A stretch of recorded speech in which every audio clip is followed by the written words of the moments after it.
my uncle in the field, and he was absolutely thoroughly convinced. It didn't matter what the problem was. If there was enough baling wire and there was enough duct tape, you could fix it. And his old truck pretty much ran on baling wire and duct tape. And I know there are a lot of people in their life that feel like they can just fix it with a little baling wire and duct tape, and that is not always true. That's what I want to talk about in this episode of Leading Leaders. Stay tuned. Story Power Method to captivate your audience, improve workplace culture, and 10x your fundraising. Scan the QR code to book your first coaching call or visit storypowercoach.com.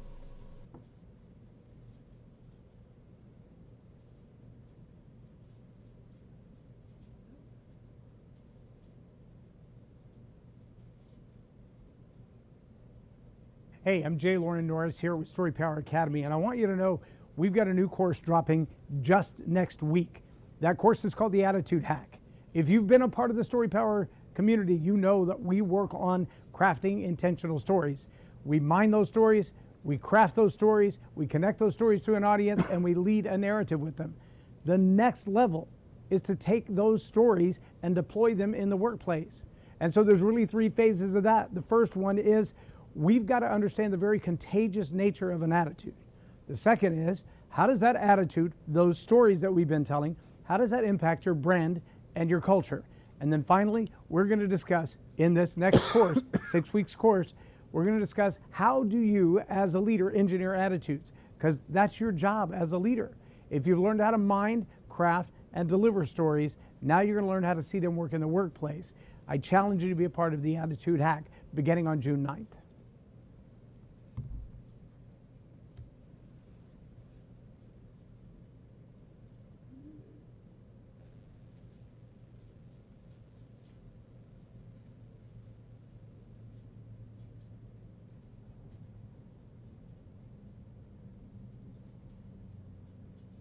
Subscribe now for access to our extensive media library of leadership lessons promoting faith, family, and freedom. Begin your personal growth plan at storypoweracademy.com for leadership development and communication skills training.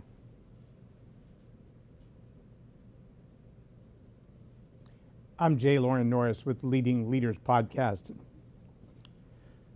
I'm Loren Norris with Leading Leaders Podcast, twice in the same day. Can you believe it?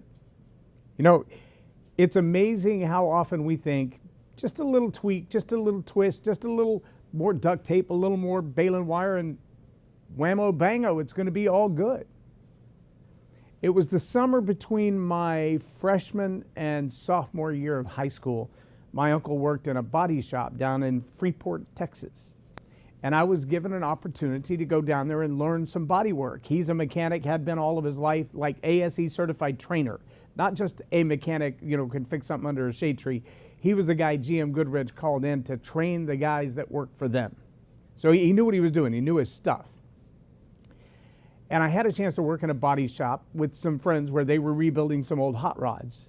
And my first assignment, they handed me this running board, a steel running board from a 1940 Ford pickup.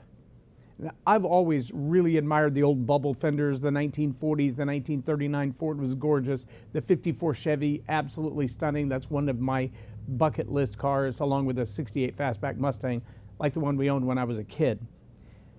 But I was given this running board that looked like somebody had tried to knock over a fire extinguisher with it. It wasn't just no longer flat. It was like folded under, and the curly bubbled edge of it and the little ridges, all of them were smashed out. It had just enough of the shape of it for the brackets on the running board to kind of match the rest of the truck. And my assignment was make it pretty to put it back on the truck. We'll paint it later. Just get it all straight, get the edge, and make it look like it's supposed to look. Well, I learned the magic of bondo within the first couple of weeks that I was there. And so by week 2, week 3, I had taken this beautiful fender running board and recreated it basically. It was less like the steel fender that it was meant to be, with all the bends and the dents and the creases straightened out of it. It was a lot more like a claymation creation. I filled every dent, every bump, every scrape. I reshaped it with a nice file and a sanding pad and a sander on a dry drill bit. It was beautiful. It was gorgeous. Until the body guy walks over and he looks at, picks it up, and it like rotated in his hand from the weight of all the bondo on the side, where I didn't do any hammer work. I didn't do any spoons work. I did nothing to take out the dents that were there, but I covered them really, really well with a whole lot of bondo. And when he picked that thing up and it spun over in his hand and he realized how much weight was on it, he looked me in the eye and literally dropped it. And when it hit the ground, all the bondo shattered, came loose, and it looked exactly like it did when I started. I'm like, I did so much work to make that pretty. He said, the challenge is the work you did didn't fix the problem, it just covered it up. And if we put that back on this beautiful truck and then drove down the road and hit a pothole, the pothole would have done exactly what I just did, just that one impact, that one vibration, all the bondo comes off. Now, I don't know about you, but I've looked at used cars in the past, and if you kind of tap around them, you realize that sometimes you hear and sometimes you hear and you realize the difference between the two is that part's not real. That part hasn't been rebuilt properly. They didn't replace a fender that was destroyed. They just filled it in with mud and painted it. That's not what you want. That's not what you want with your life either. I remember being invited to a New Year's Eve party with a friend that I'd worked with for years in sales. And she invited us to a New Year's Eve party with their family. She gave me the address, and she's like, it's a brand new house. It shouldn't be hard to find. And I followed the address, and I drove down the street, and I looked at my wife, and I'm like, either we've got the wrong street or the wrong address, or this girl's missing a few marbles, because the house she described is not on this street. I mean, these houses look like they were built in the 60s and 70s at best. Every house on the street was old. Every house on the street was like really close to the curb. They had really big backyards and really small front yards. Every house on the street was shiplap and just regular old shingles. And finally, I stopped at the end of the street and I called her on her cell phone. I'm like, I think I've got the wrong address. And so I read it off to her, and she's like, nope, that's the right address. I said, there's not a house there. She said, oh, there is. And in fact, as you drive to the address, you'll see the number on the street, right on the curb. There's a driveway there. There's trees on both sides. You can't see the house from the street. Turn down that driveway, and you're here. Sure. Okay. I'm just telling him, look at every house on the street. There's no chance you're having a New Year's Eve party for 30 people in a house on this street. Well, sure enough, we went to the numbers, turned down this long driveway, and behind a field of trees, found an absolutely gorgeous house built from the ground up in a neighborhood that was at least 60 years old. And I thought to myself, how does this get here? And then she told me. See, the story is her mom started coming down with these sinus infections and chest infections and breathing problems and like pneumonia over and over and over and over. They thought they were going to have to diagnose her with COPD. She'd come home from the hospital feeling fine, and within 2 or 3 days, she's back in the hospital again, and this just kept going on for several years. And finally, they said, we want somebody to come take a look at your house and see if maybe this is an environmental issue. Sure enough, the investigators found sticky bacchus, otherwise known as black mold. Not just random places in the house, but apparently this area had flooded decades ago. And when they remodeled, they didn't get deep enough into the issue. Now, the family's owned the house the whole time. They kind of had an idea that maybe this was a possibility. But what they realized was the mold wasn't just in the sheetrock. The mold wasn't even just in the carpet, the flooring, and some of the inner wall insulation. No, it was in the foundation. And as many times as they had painted over it, sealed over it, covered over it, painted it with kills, everything else, the mold spores themselves were alive in the pores of the concrete. And it was coming back. And they told her, it doesn't matter if you remodel your house. It doesn't even matter if you strip it down to the foundation and rebuild it just like it was. That mold is not going away until your foundation is taken up. And so The tool I want you to understand with Live a More Excellent Life is the wrecking ball. See, just like their house, that issue wasn't just a surface issue. Some of the challenges that you have with bad habits, with bad ideas, with bad ways of thinking about yourself, the stories that you tell you are not just reminding you of the past, they're corrupting your future at the same time. True story. See, these stories that you tell, they're driving your attitude. They're driving the way that you think about you, the way that you think about people around you, the way you respond to people around you. And sure, you can slap on a smile when you feel horrible inside and hope that nobody notices. It's not that big a deal. I'll get over it. They'll get over it. We'll move on down the road. That is not a relationship rebuilt on trust and the strength of honesty and integrity. There's no authenticity in a relationship where everyone walks around with a smile. I've been married almost 32 years. And I can tell you when I hear young people say, oh, we never fight, I think, yeah, that one's going to be a bad one when it actually comes, because if you never disagree, one of you is useless. I don't mean that in a bad way. I mean, either someone is constantly giving in or the other one has no opinion worth expressing. Because if you both are strong, independent, intelligent, thoughtful, caring people, what's going on in your mind is worth sharing with other people. And that part that's going on in your mind that's worth sharing with other people is probably going to challenge the way they think. And when it does, it's going to require a little give and take. But then there are also things in your personality, many of them you've had since childhood, which you can't mask over. You can't put enough lipstick on a pig to make it a cat. It's still a pig. You can't make it pretty enough to not be what it really is on the inside. You've got to start over. And in your life, there are some challenges that you've faced, some trauma that you've experienced, some conversations that still play in the back of your mind that, again, they're not just reminding you of your past, they're also informing or writing your future. And if you don't get a hold of them, if you don't do something about them, if you don't tear them down to the foundation, it's what my friend had to do.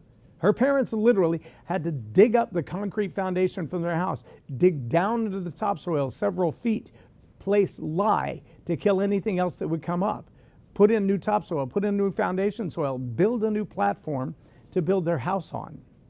And once they finished the platform, then they could lay the concrete foundation, then they could put the studs in. And what they built was an absolutely gorgeous house. An absolutely gorgeous house on a big lot where there had originally been a little house at the front of the property and a big yard in the back. And now they have the house kind of in the middle. It's got a pool in the back and it's, a wraparound balcony inside and a beautiful patio. I think there were 6 ceiling fans on the second story patio. The balcony overlooking the pool. It was gorgeous. Beautiful house. Built in the same spot where she grew up. Built on the same property she grew up on, with the same neighbors she spent most of her life with. That house in that neighborhood was an anomaly. But the power of all of us starting over doing a new thing, it's not just duct tape and baling wire. It's not enough bondo to fix the visual appearance. It's not remodeling, repainting, new tape, new carpet, new furniture, a new set of clothes, new eyeglasses. While they may look and make you feel a lot better, if you don't deal with what's inside, if you're not willing to be honest about that list of habits that we put on that roll of butcher paper, the ones that are productive and counterproductive and it doesn't matter. If you're not looking at those things and going, what do I need to add to my life that I'm not doing? What do I need to completely get rid of? What boundaries have I allowed to be crossed? What people have I allowed in my life that are causing me stress? Remember, stress leads to inflammation. Inflammation leads to autoimmune diseases. Autoimmune diseases mean chronic disorders. Dr. Caroline Leaf says it.